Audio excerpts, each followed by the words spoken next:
সত্যজিৎ রায়ের লখনৌয়ের dual. Dual মানে জানিস? জিজ্ঞেস করলেন তারিণী খুড়ো। বাহ, ডুয়েল জানবো না? বললো ন্যাপলা। ডুয়েল রোল মানে দ্বৈত চরিত্র। সন্তোষ দত্ত গোপী গাইনে ডুয়েল রোল করেছিলেন ফল্লার রাজা, সুন্ডির রাজা। সে ডুয়েলের কথা বলছি না রে, হেসে বললেন তারিণী খুড়ো। DUAL নয়, DUEL, ডুয়েল, অর্থাৎ দুজনের মধ্যে লড়াই। হ্যাঁ হ্যাঁ, জানি জানি, আমরা সকলে একসঙ্গে বলে উঠি।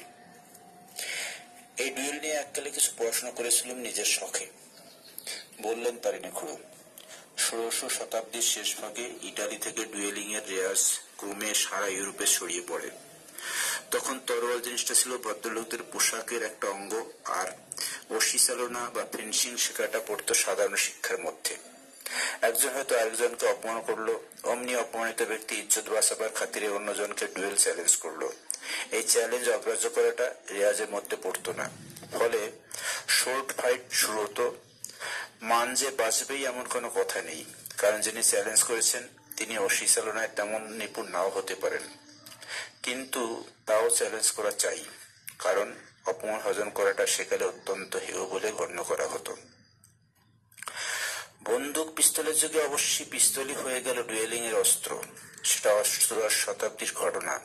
এই ডুয়েলিং এ তখন এত লোক মরত আর জখম হতো যে এটাকে বেআইনি করার চেষ্টা ইতিহাসে অনেকবার হয়েছে, কিন্তু এক রাজা আইন করে বন্ধ করলেন, তো পরের রাজা ঢিলে দেওয়াতে আবার চালু হয়ে গেল।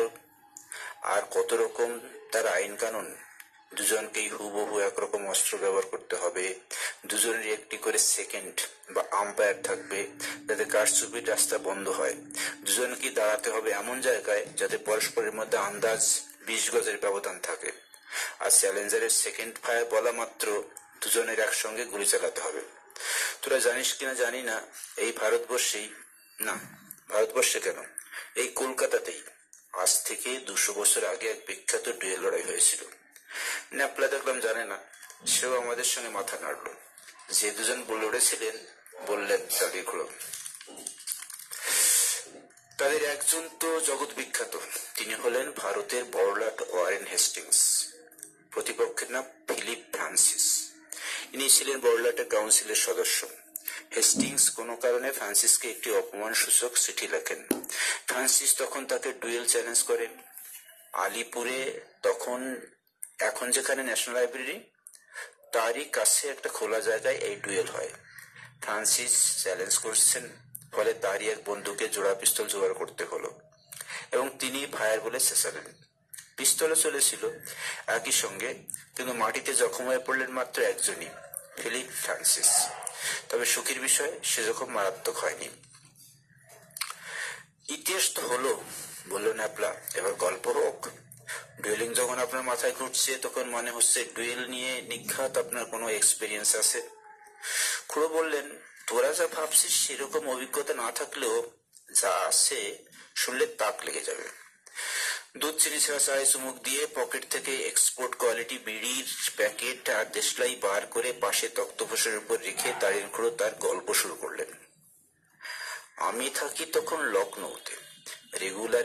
রেগুলার চাকরি বলে কিচ্ছু নেই, এবং তার বিশেষ প্রয়োজনও নেই, কারণ তার বছর দেড়েক আগে রেঞ্জার্সের লটারিতে লাখ টাকা পেয়ে তার শুধুই দিব্যি চলে যাচ্ছে। আমি বলছি 51-এর কথা। তখনও আর এমন ম্যাগির বাজার ছিল না। আমি একা মানুষ, মাসে 500-700 টাকা হলে দিব্যি আরামে চলে যেত। লাটুর রোডে একটা ছোট্ট বাংলো বাড়ি নিয়ে থাকি। পায়োনিয়ার কাগজে মাঝে মধ্যে ইংরেজি চুটকি গোছের কিছু লেখা লিখি, আর হজরতগঞ্জের একটা নিলামের দোকানে যাতায়াত করি।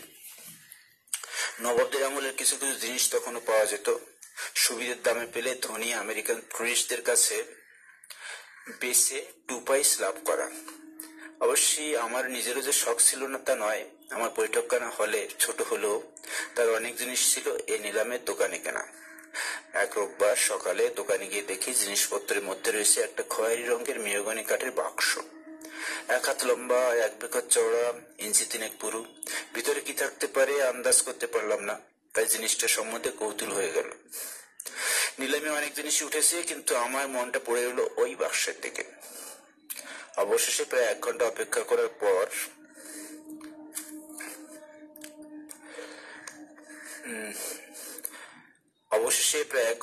করার পর দেখলুম নিলামদার বাক্সটাকে হাতে তুলে নিয়েছেন। আমি টান টান হয়ে বসলুম। যথারীতি গুণকীর্তন শুরু হলো। এবারের এই অতি লোভনীয় জিনিস আপনাদের কাছে উপস্থিত করছি। এই জুড়ি পাওয়া ভার দেখুন। এই যে ঢাকনা খুলছি আমি, 200 বছরের পুরনো জিনিস, অথচ এখনো এর চিল্লা অম্লান রয়েছে। জগৎ বিখ্যাত আগ্নেয়াস্ত্র প্রস্তুতকারক জোসেফ মেন্টনের ছাপমারা 1 জোড়া ডুয়েলিং পিস্তল। এই জোড়ার আর জুড়ি নেই। আমি তো দূর থেকে দেখেই অবাক হয়ে গেছি। এই জিনিসটা আমার চাই। আমার কল্পনা তখনই খেলতে শুরু করে দিয়েছে। চোখের সামনে দেখতে পাচ্ছি 2 প্রতিদ্বন্দ্বী পরস্পরের 20 হাত ধরে মুখোমুখি দাঁড়িয়ে ব্যাস শোনা মাত্র গুলি চালাচ্ছে, আর তারপরে রক্তাক্ত ব্যাপার। এইসব চিন্তা মাথায় ঘুরছে। নিলামও হয়ে চলেছে। চারবাগের এক গুজরাটি ভদ্রলোক 750 বলা পর আমি থাঁ করে 1000 বলাতে দেখলাম ডাকাটাই সব বন্ধ হয়ে গেল। ফলে বাক্স সমেত পিস্তল দুটি আমার হয়ে গেল। জিনিসটা দোকানে দেখে যতটা ভালো লেগেছিল, বাড়িতে এসে হাতে নিয়ে তার চেয়ে যেন 100 গুণে ভালো লেগে গেল। পিস্তলের মতো পিস্তল বটে। যেমন তার বাট তেমনি তার নল। পুরো পিস্তল প্রায় 17 ইঞ্চি লম্বা, আর গায়ে পরিষ্কার খোদাই করা রয়েছে মেকারের নাম, জোসেফ মেন্টন। বন্দুক সম্বন্ধে কিছু পড়াশোনা আগেই করা ছিল। 18 শতাব্দীর শেষ ভাগে ইংল্যান্ডে বন্দুক বানিয়ে হিসাবে যাদের সবচেয়ে বেশি নাম ডাকছিল, তাদের মধ্যে জোসেফ মেন্টন হলেন একজন। লখনৌ গিয়েছি সবে 5 দিনেক হলো। ওখানে বাঙালির সংখ্যা বিশেষ নয়, কিন্তু তখনও পর্যন্ত তাদের কারোর সঙ্গে তেমন পরিচয় হয়নি। সন্ধ্যাবেলাটা মোটামুটি বাড়িতেই থাকি। আমি ছাড়া থাকে একজন রান্নার লোক আর একটি চাকর। পিস্তল দুটো কেনা অবধি মাথায় ডুয়েলিং সংক্রান্ত একটা প্লট ঘুরছে, তাই খাতা কলম নিয়ে আরাম কেদারে বসেছি। এমন সময় দরজায় কে যেন কড়া নাড়ল।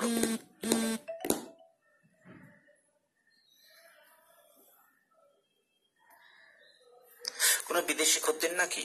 পুরনো জিনিসের সাপ্লায়ার হিসেবে আমার কিছুটা পরিচিতি এর মধ্যে হয়ে গেছে। গিয়ে দরজা খুললুম। একজন সাহেবই বটে। বছর 35 বয়স। বোঝাই যায় এদেশে অনেক দিনের বাসিন্দা, এমনকি জন্ম এদেশে এখানেই হতে পারে, অর্থাৎ অ্যাংলো ইন্ডিয়ান। Good evening. আমি প্রতিপাদন করলুম। সাহেব বলল, একটু দরকার ছিল, ভেতরে আসতে পারি কি? নিশ্চয়ই, বললাম। সাহেব উচ্চারণে কিন্তু খাঁটি দোয়াশলা ভাব নেই একদম। ভদ্রলোককে বৈঠকখানায় বসালাম। এইবার আলোয় চেহারাটা আরো স্পষ্ট বোঝা গেল। সুপোষী বলা চলে। চুল কটা, একজোড়া বেশ টাকরাই গোপ, তাও কটা, চোখের মনে নীল, পরনে সেই রঙের স্যুট। আমি বললুম, সাহেব, আমি তো মদ খাই না, তবে যদি বলো 1 পেয়ালা চা বা কফি করে দিতে পারি। সাহেব বললে, তার কিছু দরকার নেই, সেই মাত্র বাড়ি থেকে ডিনার খেয়ে এসেছে। এরপর তার আসার কারণটা বলল। তোমায় আজ সকালে দেখলাম হজরতগঞ্জের অকশন হাউসে। বললাম, তুমিও ছিলে বুঝি সেখানে? সে বলল, হ্যাঁ, কিন্তু তুমি এত তন্ময় ছিলে তাই বোধহয় খেয়াল করনি। বললাম, আসলে একটা জিনিসের উপর খুব লোভ ছিল। তিনি বললেন, সেটা তো তোমারই হয়ে গেল শেষ পর্যন্ত। ডুয়েলিং পিস্তল, জোসেফ মেন্টনের তৈরি। You are very lucky. আমি একটা কথা জিজ্ঞেস না করে পারলাম না। ওটা কি আপনার কোনো চেনা লোকের সম্পত্তি ছিল? সে বলল, হ্যাঁ, তবে সে বহুদিন হলো মারা গেছে। তারপর কোথায় চলে গিয়েছিল জিনিসটা জানতাম না। ওটা কি আমি একবার হাতে নিয়ে দেখতে পারি? কারণ ওটার সঙ্গে একটা কাহিনী জড়িত রয়েছে, তাই। আমি সাহেবের হাতে পিস্তলের বাক্সটা দিলুম। সাহেব সেটা খুলে পিস্তল বার করে উদ্ভাসিত চোখে সেটা ল্যাম্পের কাছে নিয়ে নাড়াচাড়া করে দেখলেন। এই পিস্তল দিয়ে এক ডুয়েল লড়া হয়েছিল এই লখনৌ শহরে। সেটা বোধহয় তুমি জানো না। লখনৌতে ডুয়েল? সে বলল, হ্যাঁ, আজ থেকে 150 বছর আগের ঘটনা, একেবারে 19বিংশ শতাব্দীর শেষে। সত্যি বলতে কি, আর 3 দিন পরে ঠিক 150 বছর পূর্ণ হবে, 16ই অক্টোবর। তাই বুঝি? সে বলল, হ্যাঁ। বললাম, খুব আশ্চর্য, কিন্তু ডুয়েলটা কাদের মধ্যে হয়েছিল?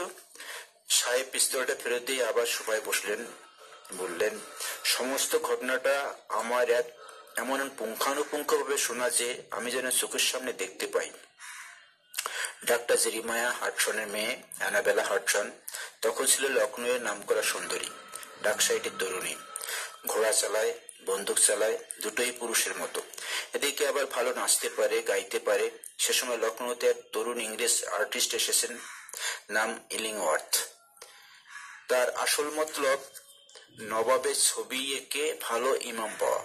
কিন্তু আনাবেলার সৌন্দর্যের কথা শুনে আগে তার একটা পোর্ট্রেট করার প্রস্তাব নিয়ে তার বাড়িতে হাজির হলেন। ছবি হলো বটে, কিন্তু তার আগেই ইলিংওয়ার্থ আনাবেলাকে গভীরভাবে ভালোবেসে ফেলেছে। এদিকে তারই কিছুদিন আগে একটা পার্টিতে অ্যানাবেলার সঙ্গে আলাপ হয়েছিল চার্লস ব্রুসের। লখনৌ ক্যান্টনমেন্টে তখন বেঙ্গল রেজিমেন্টের একটা বড় অংশ ছিল। তারই ক্যাপ্টেন ছিলেন চার্লস ব্রুস। ব্রুসও প্রথম দর্শনেই অ্যানাবেলার প্রেমে পড়ে গেলেন।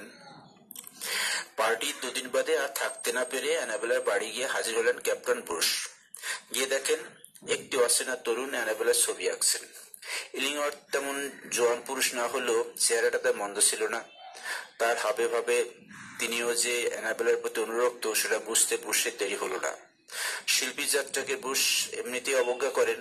বর্তমান ক্ষেত্রে তিনি অ্যানাবেলার সামনে ইলিংওয়ার্থকে একটা অপমানসূচক কথা বলে ফেললেন।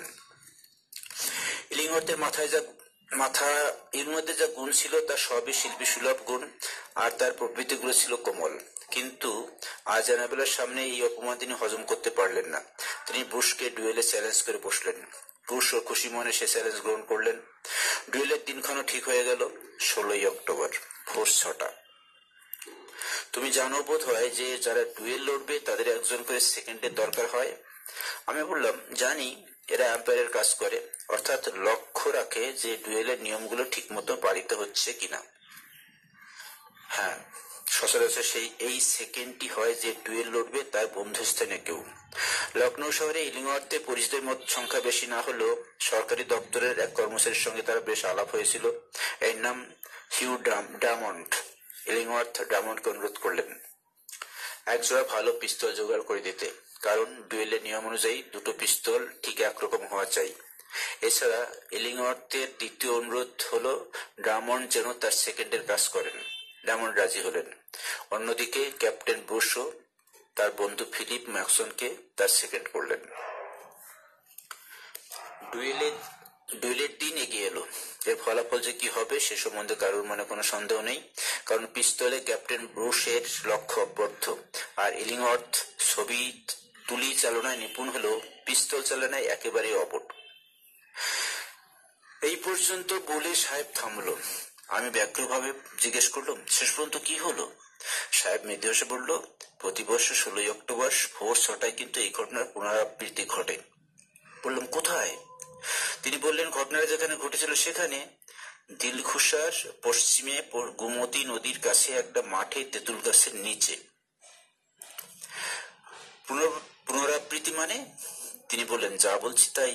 ওখানে পরশু ভোর 6টায় গেলে পুরো ঘটনায় চোখের সামনে দেখবে। আমি বললাম, বলছো কি? এ তো ভৌতিক ব্যাপার। তিনি বললেন, আমার কথা মানার কোনো দরকার বা বাধ্যবাধকতা নেই। তুমি নিজেই গিয়ে যাচাই করে এসো একদিন। 3 দিন পরে তিনি বললেন। আমি বললাম, কিন্তু আমি জায়গাটা ঠিক চিনে নিতে পারবো তো? আমি তো বেশি দিন এখানে আসিনি, লখনৌয়ের ভূগোলটা এখনো। তিনি বললেন, তুমি দিলখুশা চেনো তো? বললাম, হ্যাঁ চিনি। তিনি বললেন, দিলখুশার বাইরে আমি পৌনে 6টায় তোমার জন্য অপেক্ষা করব।